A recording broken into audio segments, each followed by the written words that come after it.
ও জীবন জীবন রে, ছাড়িয়া যাস না মোরে, তুই জীবন ছাড়িয়া গেলে মানুষ কইব মরা জীবন রে। আচ্ছা, আর যাই হোক, গান হবে না, মাফ করবেন। এই যে জীবন, আমরা জীবন নিয়ে প্রত্যেকেই ভাবি, এই জীবনের কি মানে, কোথা থেকে এলাম, কোথায় যাব, বা এই যে আমিটা কে, এই জাতীয় নানা প্রশ্ন জীবন নিয়ে থাকে। না, সেটা নিয়ে আজকে আলোচনা করছি না। এই জীবন একদিন আমরা সবাই জানি শেষ হবে, জীবন ছাড়িয়ে যাবে। মৃত্যু ভয়ঙ্কর সত্যি। আজকের আলোচনার বিষয় যে মৃত্যু সম্পর্কে বিভিন্ন ধর্ম মৃত্যুকে কিভাবে দেখছে, এবং মৃত্যু সবসময় দুঃখজনক। আমাদের কোনো নিকটজনকে যখন আমরা হারিয়ে ফেলি বা কোনো মৃত্যু হয়, আমরা তারপর একটা শোক যাপনের প্রক্রিয়ার মধ্যে দিয়ে যাই। তাহলে বিভিন্ন এই ধর্ম বিশ্বাস আমাদের এই শোক যাপনে কি কোনোভাবে সাহায্য করতে পারে? এই সম্পর্কে জাস্ট কয়েকটি গল্প আমি আপনাদের সাথে শেয়ার করতে চাই। সবাইকে আবার ধন্যবাদ, সবাইকে মাইন্ড ডক্টর অনুপমে স্বাগত।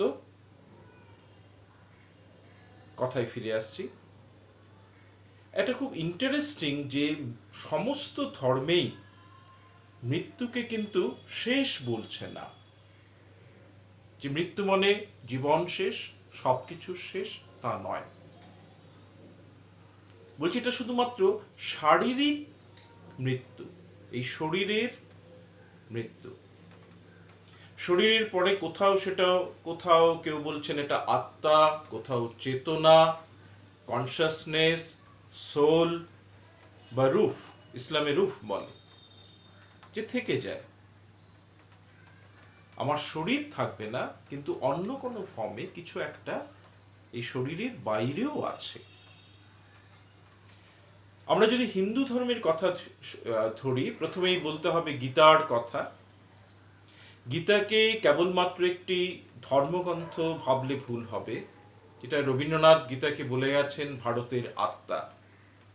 আমরা গীতায় কি জানি, যে যখন অর্জুন যুদ্ধক্ষেত্রে গিয়ে খুব ডিপ্রেস হয়ে গেল, বিষাদ যোগ, যে আমি কাদের সাথে যুদ্ধ করব, যে উল্টো দিকে আমার সব তোতো ভাইরা, আমার গুরুদেবরা আছেন, আমার এই যুদ্ধ চাই না। তখন আমরা জানি যে শ্রীকৃষ্ণ বা ভগবান শ্রীকৃষ্ণ অর্জুনকে যে জ্ঞান দেন, বা অন্য কথায় বললে একটু কাউন্সিলিং করেন, যে তুমি তোমার কর্তব্য করো। এবং তুমি ভাবছো মৃত্যু, কিসের মৃত্যু? এ তো শরীরের মৃত্যু। আত্মার মৃত্যু হয় না, আত্মার পরিবর্তন হয় না।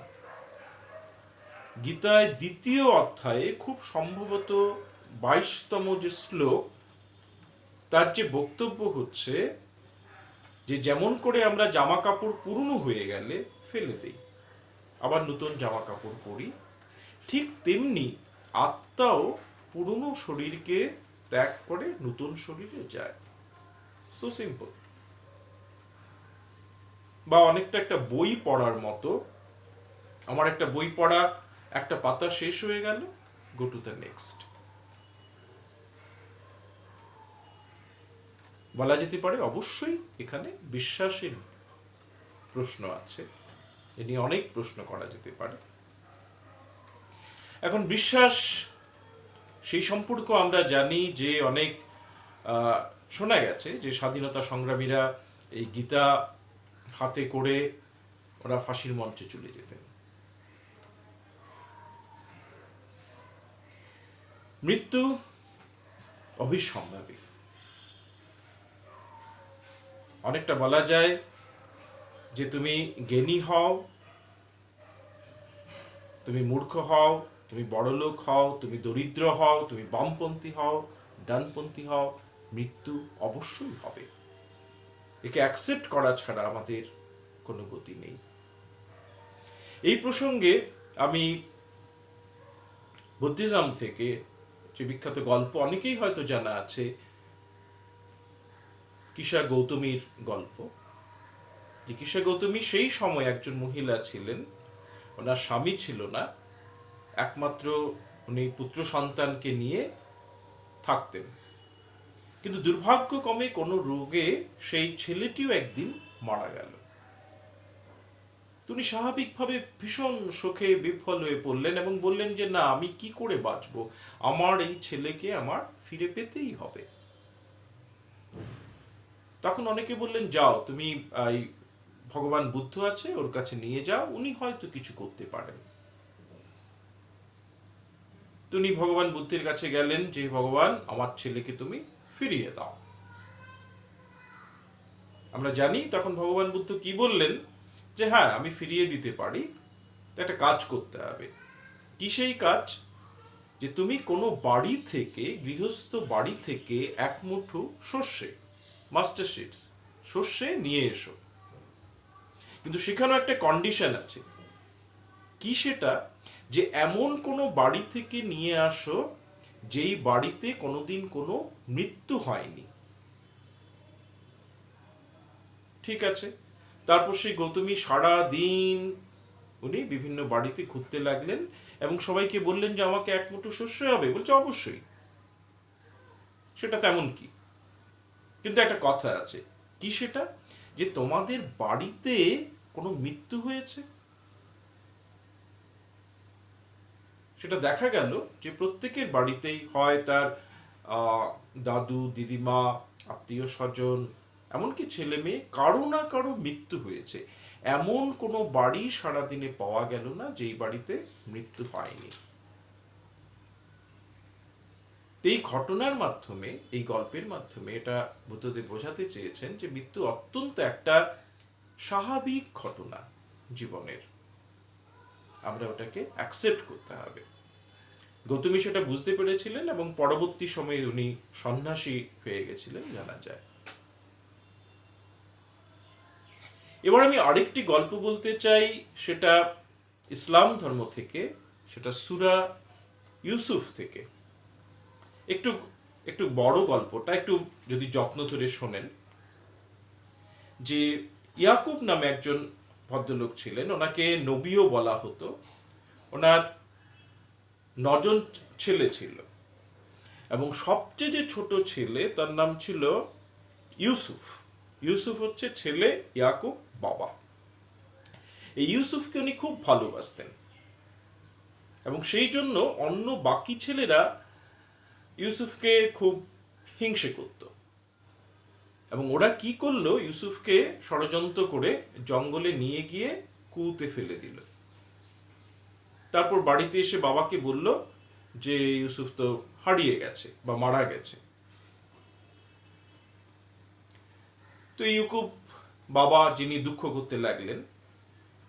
তারপর অনেক দিন পেরিয়ে গেল, প্রায় 23 বছর সময়।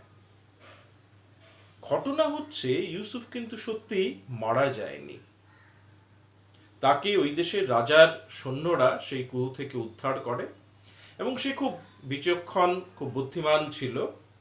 পরবর্তীকালে এই দীর্ঘ সময়ের মধ্যে সে ওই দেশের অর্থমন্ত্রী হয়ে যায়, ফিনান্স মিনিস্টার। এবং 23 বছর বাদে সেই দেশে খুব দুর্ভিক্ষ হয় এবং সেই দুর্ভিক্ষে ত্রাণ দেওয়া হয়, রিলিফ। তার দায়িত্ব ছিল এই ফিনান্স মিনিস্টারের ওপর। এবং তখন নিয়ম ছিল যে যে ত্রাণ নেওয়ার জন্য বাড়ির প্রত্যেককে যেতে হবে, একজন মাথা গুনে রিলিফ দেওয়া হবে। সেই ইউসুফের ভাইরাও সেখানে যায়। ইউসুফ কিন্তু ওদের চিনতে পারে, ওরা ইউসুফকে চিনতে পারে না। এবং এই বাকি যে ভাই ছিল, 8 ভাই, তার মধ্যে যে সবচেয়ে ছোট ভাই ছিল, তাকে আবার ইউসুফ খুব পছন্দ করত। ইউসুফের ইচ্ছে হলো যে সেই ভাইকেও সে ওর কাছে রেখে দেবে। কি করতে হবে সেই জন্য সে একটা পরিকল্পনা করলো। সেই ছোট ভাইয়ের যে থলি বা ব্যাগে কিছু দামি জিনিস লোক দিয়ে রেখে দিল এবং সেই অপরাধে সেই ছোট ভাইকে অ্যারেস্ট করা হলো। সত্যি অ্যারেস্ট করা হয়নি, তাকে ও নিজের কাছে রেখে দিল, কেউ সেটা যাতে না জানতে পারে। বাকি ভাইরা আবার ছোট ভাইকে এবার খুঁজে পাচ্ছে না। শেষ পর্যন্ত ওরা আবার বাড়িতে চলে এলো, এসে ওর বাবা ইয়াকুবকে বলল যে আমাদের তো এবার আবার ছোট ভাই হারিয়ে গেছে। সেটা শুনে কি আশ্চর্য, সে ইয়াকুব ভীষণভাবে কাঁদতে লাগলেন, ইউসুফ ইউসুফ বলে। এত কাঁদতে লাগলেন যে ওনার চোখ থেকে মানে চোখ সাদা হয়ে গেল, অন্ধ হয়ে যাওয়ার পরিক্রম। তো সবাই বলল, ইউসুফ তো সে অনেক আগে মারা গেছে, তুমি ইউসুফ বলে কাঁদছো কেন? বলছে, যাও তোমরা দেখো যে ইউসুফ কোথাও আছেন, কোথাও আছে। তার মানে ওর ভেতর দীর্ঘদিন ধরে একটা বক্তব্য হচ্ছে যে দুঃখ আমাদের অনেক দিন থাকতে পারে, 23 বছরও থাকতে পারে, এবং দুঃখ সবার হতে পারে, সে জ্ঞানী হোক যেই হোক। একজন নবী ইসলামে বলা হয়, তারও দুঃখ হচ্ছে, এবং উনি দীর্ঘদিন একটা হোপ রেখেছিলেন, যেই ঘটনার পেছনে কিছু উদ্দেশ্য আছে। এই প্রসঙ্গে আরেকটি ছোট্ট ঘটনা বলছি, যেই সুনামির সময় ইন্দোনেশিয়াতে, সেখানে একটি পরিবার ওদের 8টি সন্তান হারিয়েছিলেন। তো সেখানে বিল ক্লিন্টন গেছিলেন দেখতে, এবং উনি গিয়ে ওই পরিবারের সাথে দেখা করেন যে এরা হচ্ছে সবচেয়ে ক্ষতিগ্রস্ত পরিবার, 8 জন সন্তান হারিয়েছেন। তো উনি গিয়ে দেখতে পেলেন যে সেখানে যে ওরা হাসছে। উনি খুব অবাক হয়ে গেলেন, যে বললেন ওরা সবচেয়ে ক্ষতিগ্রস্ত 8টি সন্তান হারিয়েছে, ওরা হাসছে, আমি ঠিক জায়গায় এসেছি তো? তোদেরকে জিজ্ঞেস করলেন যে তোমরা হাসছো কেন? তোরা বললো, দেখুন এটা আল্লাহ বা সৃষ্টিকর্তার কি রহস্য, কি ইচ্ছে, যে আমরা 8টি সন্তান হারিয়েছি, কিন্তু আমার ওয়াইফ আবার দেখুন সন্তান সম্ভবা। এগেইন এখানে বিশ্বাস বা আমরা কিভাবে ঘটনাকে দেখব গুরুত্বপূর্ণ। কিন্তু বক্তব্য হচ্ছে, সেটা খ্রিস্টান ধর্মেও আছে, যে তোমার দুঃখ হতে পারে, কিন্তু কখনো তুমি পরম প্রভু বা ঈশ্বর, তার প্রতি আস্থা হারাবে না, এবং মনে রাখবে যখনই কিছু হচ্ছে তার পেছনে কিছু অন্য উদ্দেশ্য আছে। হোপ, আশা রক্ষা করা। আমরা যেটা অনেক সময় বলে থাকি যে ভগবান যা করেন ভালোর জন্য করেন। অবশ্যই এই নিয়ে তর্ক আছে। আমার বক্তব্য আজকে শুধু এই ধারণাগুলো সম্বন্ধে আপনাদের কিছু বলা। তাহলে মৃত্যু তো আছেই, এবং যারা আমরা পূর্বজন্ম, পরজন্ম, পাপ, পুণ্য বা ইত্যাদি অনেক কিছুতে বিশ্বাস করি না, তাদের কি হবে? মৃত্যু তো তাদেরও হবে। এ সম্বন্ধে দলাই লামা ওর ছাত্রদের বলছিলেন যে মৃত্যুকে যত তাড়াতাড়ি মেনে নেওয়া যায়, it's a part of the life. তাহলে কি করতে হবে? যে পূর্বজন্ম, পরজন্ম আমরা জানি বুদ্ধিস্টরা খুব বিশ্বাস করেন, উনি বললেন এর দরকার নেই, এই জন্মেই যদি তুমি ভালো কাজ করো তার ফল পাবে। সেটা আমরা দেখি। আমরা অল্প বয়সে শরীরের যত্ন নেই না, বেশি বয়সে কষ্ট পাই, ভালো করে পড়াশোনা করিনি, তার কনসিকুয়েন্স পেতে হয়। তো ওনার বক্তব্য ছিল যে সিম্পল, যে তুমি এইভাবে জীবনকে কাটাও যাতে তোমার মৃত্যুর সময় কোনো রকম রিগ্রেট, অনুশোচনা না হয়। তার জন্য কি করতে হবে? যে যদি অন্যের উপকার করতে পারো, তোমার কাজে কারোর উপকার আসে, হ্যাঁ। কিন্তু উল্টো ভাবে যে বললো যে অন্যের উপকার করা, সেটাও তো খুব কঠিন জিনিস। বললো ঠিক আছে, উপকার না করতে পারো, অ্যাটলিস্ট অন্যের ক্ষতি করো না। আমার বক্তব্য হলো যে এইভাবেও কিন্তু আমরা মৃত্যুকে, জীবনকে দেখতে পারি। নমস্কার।